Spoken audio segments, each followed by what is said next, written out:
It's quite hard to choose a favourite galaxy in my opinion. There's just something unique about each and every one of them that just make them all that more special in their own right.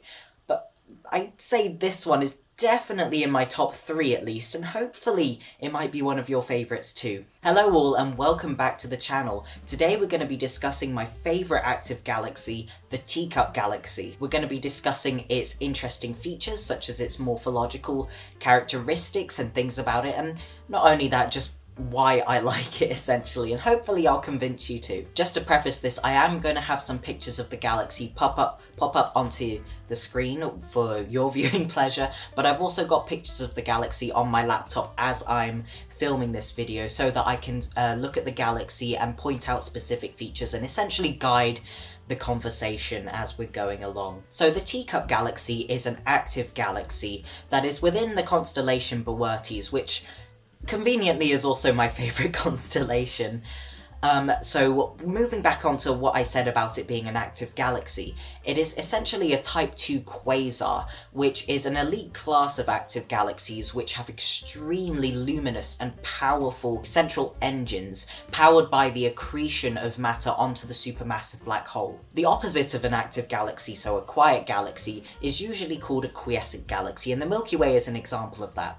However, staying onto the topic, quasars, and in particular blazars, are some of the most active of active galaxies. Usually their galactic centers, so the supermassive black hole and accretion disk, typically produce luminosities that overpower the host galaxy itself, including the stars. Quasars are extremely powerful, and the gas very close to the supermassive black hole is actually moving so fast that you actually get little bits of Doppler broadening as it's going away and towards you, causing some spectral lines to actually sort of broaden out a little bit. That being said, some active galaxies are tilted in a way respective to us, so that a lot of these broad lines, specifically the hydrogen beta and the hydrogen alpha lines, are actually sort of obscured and we only really see the narrow lines.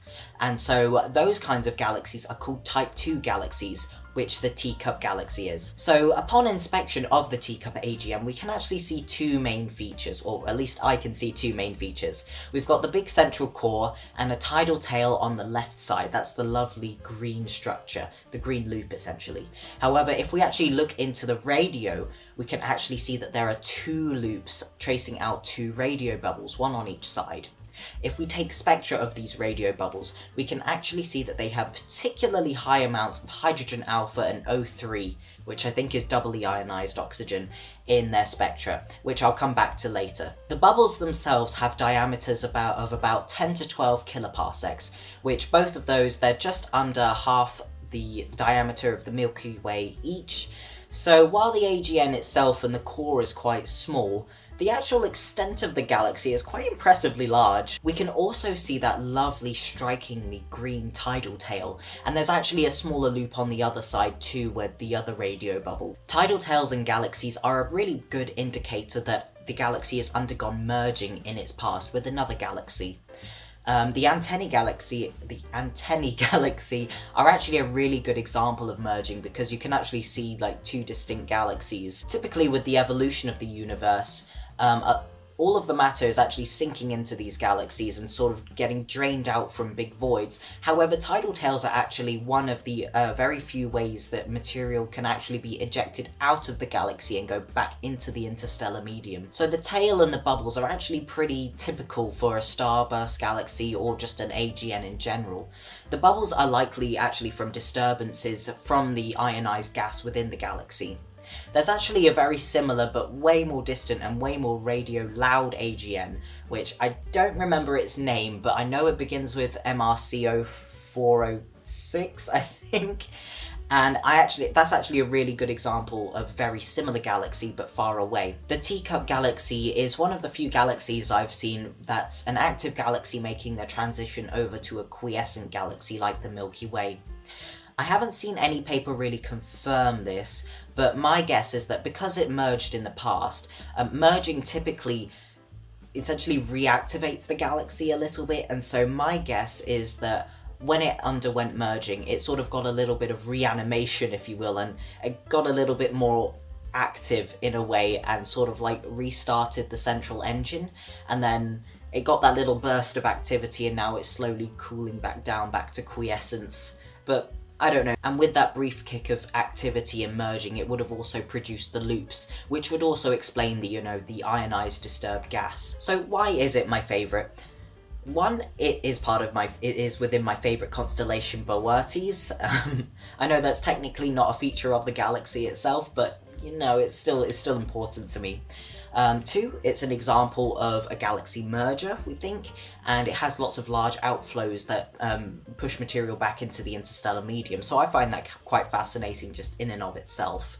And three, as a result of the merger, it has produced really beautifully green tidal tails, which have very high amounts of O3, which I did say I'd get back to. So if you've actually studied AGN and you've studied a bit about Type 2 AGN, O3, specifically the 507 angstrom O3, is a forbidden line which we see a lot of in Type 2 AGN, and it produces this really beautiful green colour.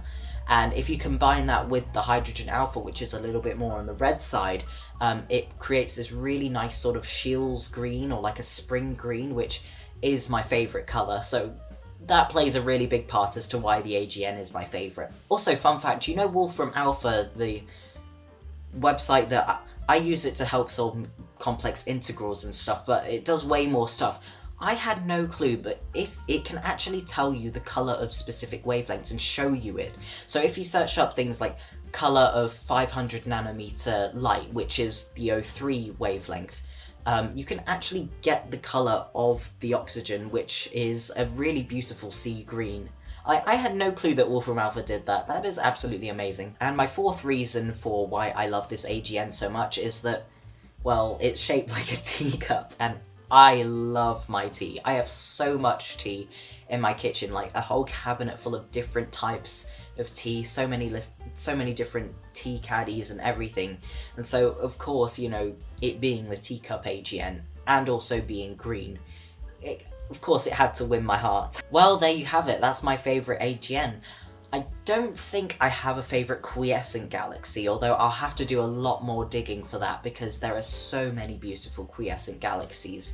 In fact, when it comes to those ones, because we can see like the stellar population a little bit better and they tend to be a little bit closer to us, there's just so much variation with them that I don't think I'll ever be able to find a favourite. Although, that being said, I would absolutely love if you gave me your favourite galaxy in the comments below, because I could talk endlessly about each galaxy, so definitely comment it down, tell me why you love it, and we can get a conversation starting, because I would absolutely love to hear your reasoning behind your favourite galaxy. So thank you very much for watching this video, and hopefully maybe the Teacup galaxy has a place in your heart, and maybe also the colour green. Next time I'm going to be doing a little bit of work on the Friedmann equations and solving it for A of T, because a lot of people get a bit confused about how to solve it, and I thought, there's not that many resources on it, so I'll definitely have to make a simple video on that. So with that being said, I'll see you very soon.